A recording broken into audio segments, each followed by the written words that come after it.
तो कुमार विश्वास कविता पढ़ते पढ़ते प्रेम रस की आज वो अपने अपने राम कर रहे हैं और वही उसी मनुवादी व्यवस्था को इस देश के अंदर मजबूत करने का काम कर रहे हैं। जो आदमी आज रामायण के 2 अध्यायों को गलत बता रहा है तो निकट भविष्य में वो ये कह सकते हैं, आपको खुशी होनी चाहिए कि पूरी की पूरी रामायण ही गलत है।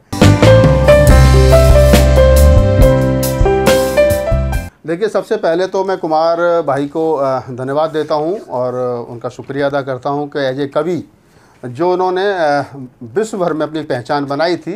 कवि का धंधा थोड़ा सा कम हुआ तो उन्होंने अपने अपने राम करना शुरू कर दिया। और हर ब्राह्मण में ये क्वालिटी होती है कि वो कविता कर ले, वो कथा कर ले, वो कुछ भी कर ले, लेकिन वो अंततः करता वही है जो उसके धर्मशास्त्र कहते हैं। तो कुमार विश्वास कविता पढ़ते पढ़ते प्रेम रस की आज वो अपने अपने राम कर रहे हैं और वही उसी मनुवादी व्यवस्था को इस देश के अंदर मजबूत करने का काम कर रहे हैं जो इस देश के 90-95% आबादी की दुश्मन है। चलिए खैर, अब आपके सवाल पर आ जाते हैं और आपका सवाल है कि उन्होंने कहा है कि राम जो थे वो तो उनके मित्र थे, केवट थे, निषाद थे, मल्ला थे।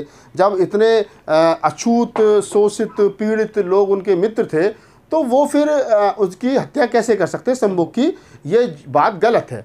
तो इस गलत बात को लिखा किसने, पहले इस पर डिस्कस होना चाहिए, इस पर चर्चा होनी चाहिए। अगर कुमार विश्वास साहब ये खंडन कर रहे हैं कि ये गलत है तो गलत को लिखा किसने? ना तो कलम राहुल नागपाल के हाथ में थी, ना कलम चंद्रभान प्रसाद जी के हाथ में थी, ना कलम डॉक्टर अम्बेडकर के हाथ में थी, ना किसी और के हाथ में थी। तो लिखने वाला कौन है? लिखने वाले हैं तुलसीदास दुबे, तुलसीदास शुक्ला, तुलसीदास जो भी XYZ हैं।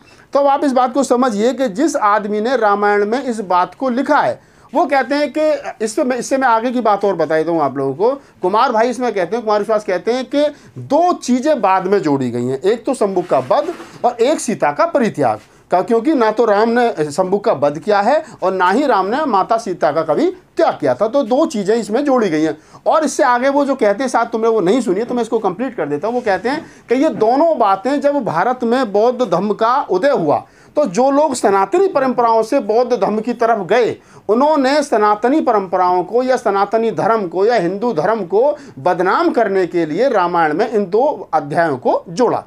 तो फिर सवाल वही खड़ा होता है कि जोड़ने वाले कौन लोग थे भाई? कोई SC ST OBC माइनॉरिटी के लोग तो थे नहीं, तो जोड़ने वाले भी तुम्हारे लोग थे। ये ठीक उसी प्रकार की बात है। ब्राह्मण इतना चतुर और चालाक है, अगर देश के अंदर मुगलों का शासन होता तो तब भी वो अपना काम करता है, अंग्रेज़ों का शासन होता है तो तब भी वो अपना काम करता होता है, देश आज़ाद होता है तो फिर कांग्रेस में वही अपना काम करता है, फिर जब BJP की सरकार आती है तो फिर वही अपना काम करता है, जब बसपा की सरकार आती है तो फिर वहाँ भी मेन स्ट्रीम में वही होता है, जब समाजवादी पार्टी की सरकार आती है तो तब भी वही।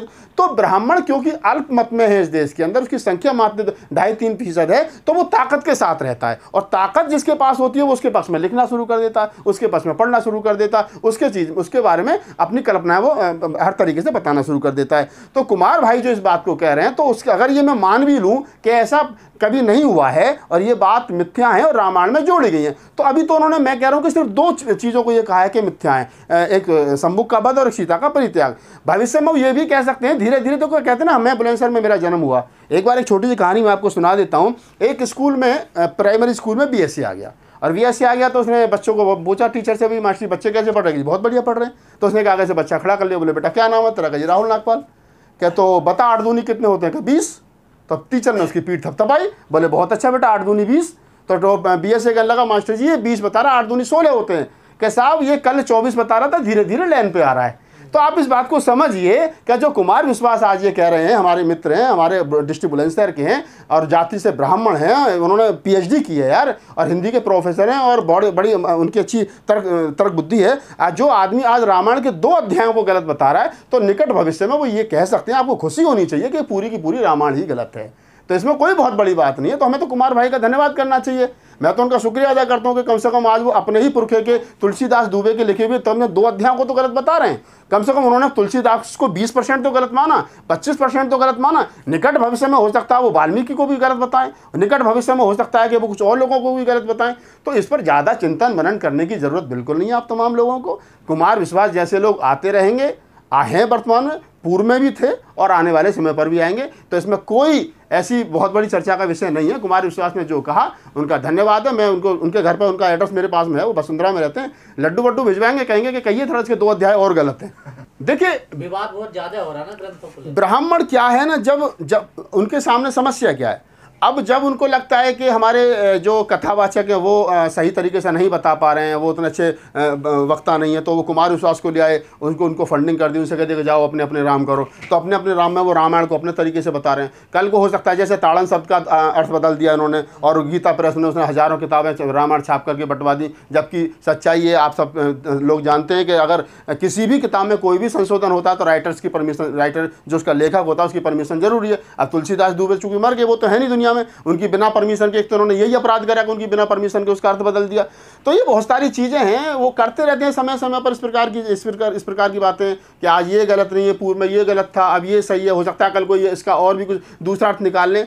तो वो लोगों को बेवकूफ़ समझ रहे हैं और वो लोगों को अपने तरीके से समझाने की कोशिश कर रहे हैं, लेकिन उन बेचारों को पता नहीं है कि इस देश के अंदर फूले कबीर नानक रैदास की विचारधारा के लोग हैं, अम्बेडकर की विचारधारा के लोग हैं, जो बातों को समझते भी हैं, आजकल लिखना भी सीख गए, पढ़ना भी सीख गए, और आपसे आंख मिला करके वो सवाल करना और जवाब लेना भी सीख गए। पहले मोहन भागवत ने भी कहा ना, कुछ स्वार्थी लोगों ने अपने हिसाब से रामायण में कुछ लिख दिया। वो तो बिल्कुल कहेंगे ना, उनको पता है अगर ये थोड़ा सा लोग और पढ़ लिख गए। बाबा साहब डॉक्टर अम्बेडकर ने बहुत सारी जगह बात कही, और तमाम लोगों ने बहुत सारी जगह जो प्रबुद्ध लोग उन्होंने बात कही है कि शिक्षा, बाबा साहब का कोटेशन है कि शिक्षा वो शेरनी का दूध है, जो पिएगा वो दहाड़ेगा। तो जब तक लोग कावड़ लेने जाते रहेंगे, घंटी बजाते रहेंगे, धर्म के पीछे भागते रहेंगे, तब तक वो सवाल करने की स्थिति में नहीं होगा। तब तक वो वही कहेगा जो पंडित जी कहेगा, सामग्री छोड़ो, छोड़ दी, अपनी मर्जी से नहीं छोड़ सकता।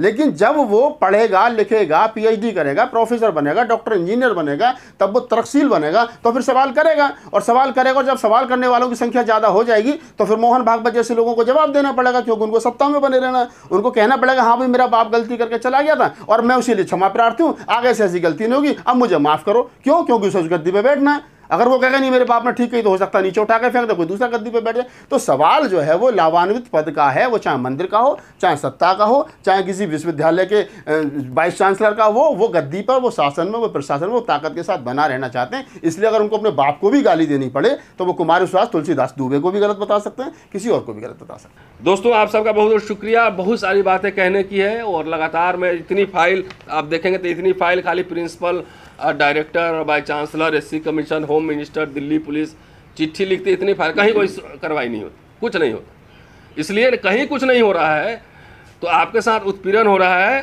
तो आप सीधा खड़े होइए और बोलिए हाउ डेयर यू, तुमने हिम्मत कैसे की इसी कॉलेज कैंपस में बैठ के ये बात कह रहा हूँ कि तुम्हारी हिम्मत कैसे हुई। ये कहने की आदत डालिए। जिस दिन भारत के कैंपसेस में दलित, पिछड़े, आदिवासी ये कहना शुरू कर देंगे, उसी दिन अत्याचार कम हो जाएगा। पब्लिक विमर्श बनाइए।